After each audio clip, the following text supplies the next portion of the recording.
Hello and welcome to a midweek episode from TSM. Today is another Just a Tip, and we're going to be talking about what, Aidan? We are talking about the wonderful world of niche, picking your niche, why niching is actually important. We hear about it loads from all these marketing things, like you need to find your niche and pick your niche and niche down and all that kind of stuff. But to be honest, there's two reasons that kind of doesn't really work. First of all, we get taught how to niche really badly, and as a result, it just doesn't work, and then we just think that niching is pointless. And then we've also got this other concept of people try and niche down the wrong way. So hopefully we're going to get rid of that in this episode, because it is genuinely fundamental. Now, Ashley, what do we actually mean by niching, niche down, niche? What is the concept of a niche, in case people haven't already heard of it? Well, quite simply, it is literally finding your focus area. Where would you like to perform? For example, in the context of us as entertainers, magicians, mentalists, all of that, it's like, hey, maybe I just want to perform at these certain types of weddings, and it really is there, as opposed to the usual type of entertainers out there who are, hey, I perform at parties, bar mitzvahs, funerals, weddings, corporate events, stag do's, hen pies, I'll do college tours, I'll do stage shows, and I'll also do psychic readings.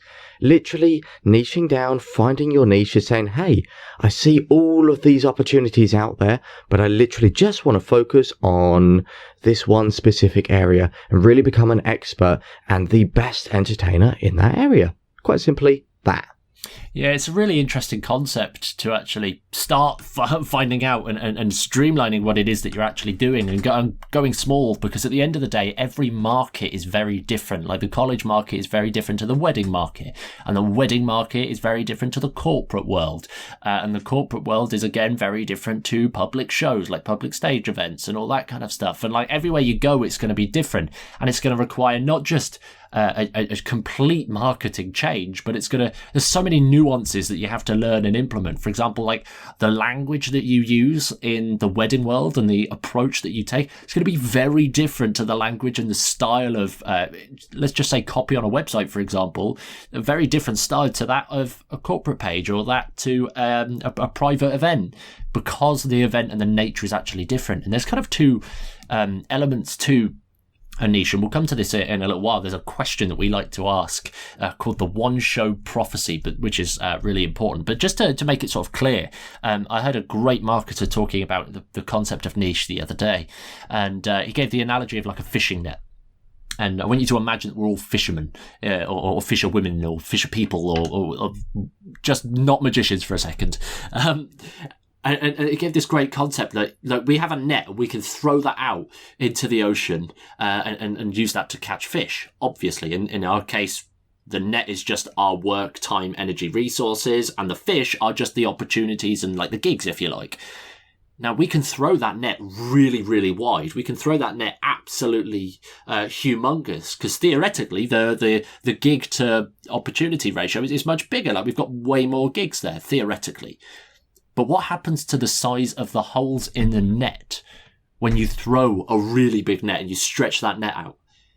And in this situation, the holes of that net get so much bigger. And as a result, the gigs and the opportunities could just swim straight through. And then you're hustling, you're grinding, you're doing an awful lot of work in an awful lot of areas for little to no reward. And that's kind of not what we want. What we want to do is throw a nice small net in a nice small area where we know there's fish, and as a result we can get fish, and in this case gigs, effortlessly. And it's really simple in that sense. We're not going to try and waste our time, energy, resources on something that's, truth be told, not that important. It really is, and this is a thought that comes across everyone's mind, isn't it? It's all the time, and it is that fishing net analogy. Everyone goes, well, if I make myself diversified, as if I can do every event out there, well, there's naturally going to be more opportunities. That's at least what people think.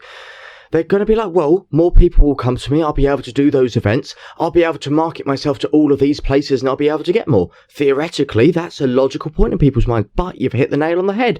The gaps in your net are so much bigger, people slip through. And the problems, as we've already discussed at the beginning of the episode, Aidan, with copy.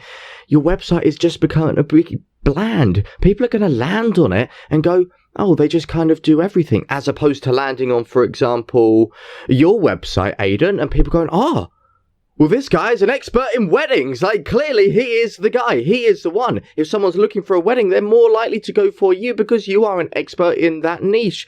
As well, the time investment that you've mentioned there.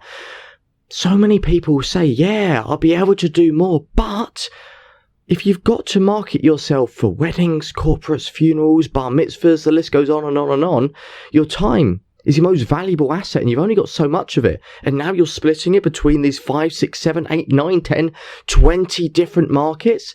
It means that your marketing is going to be less effective. So actually, the thought process of spreading yourself out there, Aidan, as we've explored with that fishing net kind of analogy, in your head you think like you're getting more, but you're spreading yourself so thin you just don't get anything in. And this is a real problem with our industry.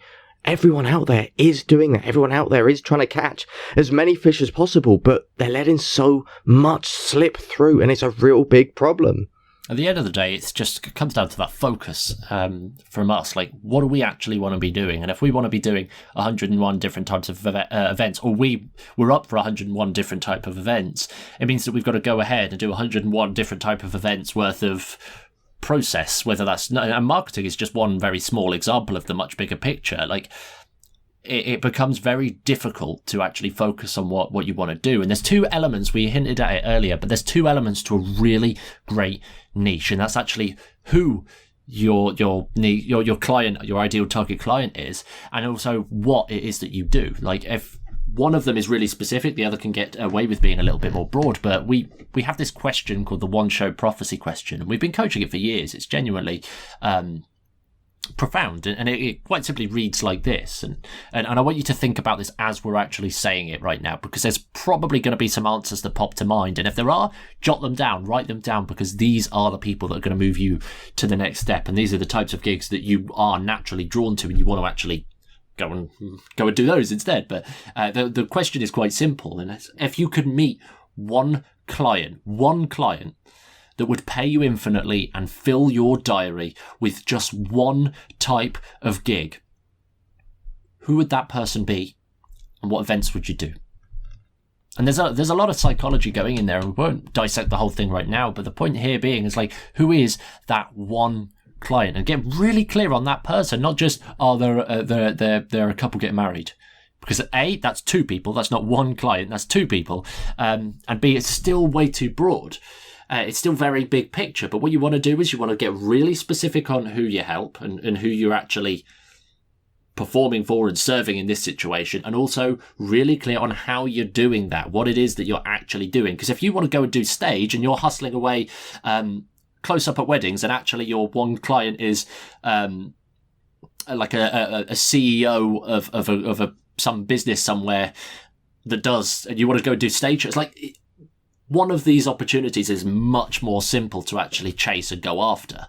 And that's kind of what the one show prophecy does. So one more time, just for good measure, if you could meet one client that would pay you infinitely and fill your diary with one type of gig, who would that person be, and what events would you do? Great question, and I'm sure it will get some of you thinking. And, I think this would be a great opportunity, Aidan, to maybe delve into the minds of all of our listeners here. If maybe we whack up a little post over in the TSM network and they can answer below over there, share your thoughts, share your ideas, and it will give you an insight into how other people are thinking, and also, well, you'll be able to share what you want to do, what you want to focus on, and who you want to focus on serving.